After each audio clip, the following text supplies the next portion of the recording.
यही हम चल सवाल नहीं तो अरिंदर पाते जी मैं हैं, पूछ रही हूँ ना। कैसे कमा खिला यहाँ दें। पर तमाम बैठे जो लोग हैं, जरा इस सवाल का मुझे जवाब दे देना। क्या एक पिता के दर्द की कीमत 20,000 रुपए है?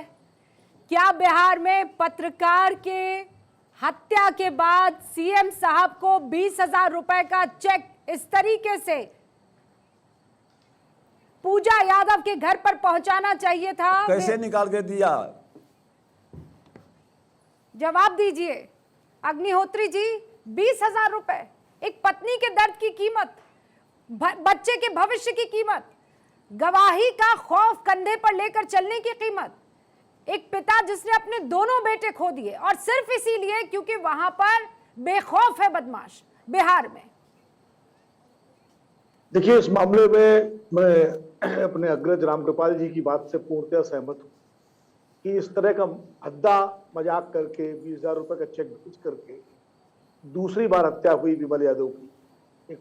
मैं हत्या पत्रकार की हो या गैर पत्रकार की, उसमें कोई बहुत इजाफा नहीं हो जाता। अगर पत्रकार की हत्या में, तो मेरे लिए तो किसी की भी हत्या जो है वो शर्मनाक है, दुखद है, और वो उतनी ही मतलब दुखद है जितनी किसी की। जो तो संयोग से विमल यादव जी पत्रकार थे, इसलिए थोड़ा सा हम लोगों को एक बिरादरी का, हमारे पत्रकार बिरादरी से है, इसलिए थोड़ा और तकलीफ ज्यादा बढ़ जाती है।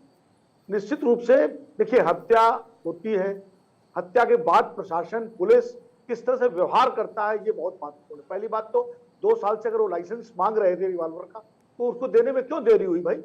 लाइसेंस ही तो देना था, बाकी रिवॉल्वर तो उन्हें खरीदना था। ऐसा तो है नहीं कोई फ्री में रिवॉल्वर मांग रहे हो शासन से। वो लाइसेंस देने में डीएम ने हिलावाली की, जबकि वो गवाह थे अपने भाई की हत्या के, और भाई की हत्या के गवाह थे, इसलिए बाकी गवाह तो टूट गए। वो सजा दिलाना चाहते थे उनके भाई के हत्यारों को। और ये निश्चित रूप से पत्रकार के नाते भी, एक भाई के नाते भी, एक नागरिक के नाते भी उनका कर्तव्य था। तो प्रशासन को पहली बात तो उनको सुरक्षा देनी चाहिए थी, और अगर सुरक्षा नहीं दे सकते तो कम से कम उनको लाइसेंस तो देना चाहिए था रिवॉल्वर का, वो भी नहीं दिया। और जब हत्या हो गई उसके बाद जो ये सलूक जिस तरह से किया गया कि 20,000 रुपए का चेक लेके जो सत्यनारायण जो सरकारी अफसर होंगे उनको भी शर्म नहीं आई कि चेक लेकर के आते। कम से कम वही इस बात को जो है ऊपर अपने कलेक्टर से और अरे ना देते ना सर। शराब कांड में इतने लोगों की मौत हो गई थी, तब आए थे ना, मीडिया के सामने कहा था हमारे यहाँ ये रिवाज नहीं है देने का। समीर साहब याद है ना आपको? बिल्कुल नहीं देते ना। एक पत्रकार की कीमत 20,000 रुपया, एक पत्नी के दर्द की कीमत 20,000 रुपया, एक बेटे और बच्चे के भविष्य की कीमत 20,000 रुपया। इससे भद्दा, इससे घिनौना मजाक क्या हो सकता है नीतीश बाबू? ये मजाक है, मजाक। 20,000 रुपया। समीर चौक। मैं तो रुबिका जी कहना चाहता हूँ, विमल के भाई की हत्या तो गुंडों ने की थी, लेकिन विमल की हत्या तो सरकार ने की। उसकी मौत के बाद वो आदमी 2 साल तक लाइसेंस मांग रहा था अपने आत्मसुरक्षा के लिए।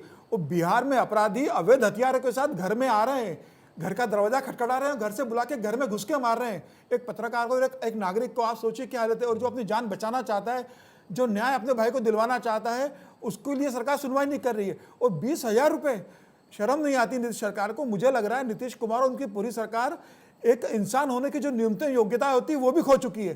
कैसा कोई आदमी 20,000 रुपये की बात कर सकता है एक इंसान के मरने के ऊपर? आप उनके बच्चों की शिक्षा की पूरी खर्चा उठाने की घोषणा कर सकते हो, आप पत्नी को सरकारी नौकरी की घोषणा कर सकते हो, आप अपने एक अधिकारी को, एक मंत्री को घर पे भेज सकते हो, 24 घंटे के अंदर अपराधियों को पकड़ने की आप घोषणा कर सकते हो। कुछ नहीं कर रही है सरकार। नीतीश कुमार का कहना है कि बिहार में बहार है। बिहार बर्बाद है नीतीश जी आपका। अभी 2 दिन पहले ही एक थाना अध्यक्ष को हत्या कर दी गई थी। पत्रकारों की हत्या, आम नागरिकों को मारा जा रहा है। कैसी आप सरकार चला रहे हो?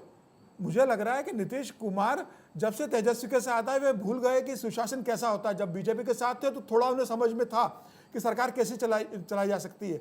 आज उनका पूरा ध्यान किसी तरह से यह है कि मैं इंडिया गठबंधन का संयोजक बन जाऊं, मुझे मुख्य प्रधानमंत्री नरेंद्र मोदी के सामने प्रधानमंत्री के रूप में खड़ा कर दिया जाए। बिहार छोड़ के नीतीश कुमार का पूरा ध्यान दिल्ली की ओर है।